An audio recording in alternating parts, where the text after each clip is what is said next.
Hello, I'm Fred Milligan. I'm going to be the guest preacher in church this Sunday, and I wanted to take a moment to speak a little bit about what the sermon's going to be, or at least hopefully what the sermon's going to be about this Sunday. The ancient Greeks talked about self-awareness a lot, about how we know the truth of ourselves and the truth about the world around us. But they also understood and wrote about how the eye cannot see itself and the mind cannot see itself.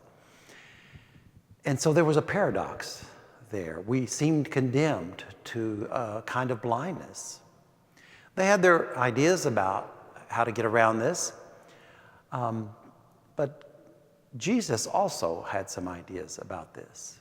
This Sunday we're going to be looking at a couple of stories from Scripture where we might find some Christian answers to this ancient Greek problem. We're going to be looking at the story of how the persecutor of the early Christians named Saul was struck down on his road in search of these Christians in a vision of Jesus and blinded in that process. We're going to be looking also at the early disciples who, when in their grief they didn't know what to do after Jesus was crucified, decided they would go fishing.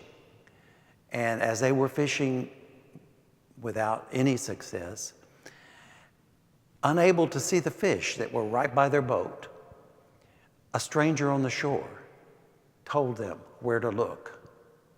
In exploring these two stories, I hope we can find something about a Christian answer to that ancient Greek problem of how we can know ourselves more and how we can see the truth around us.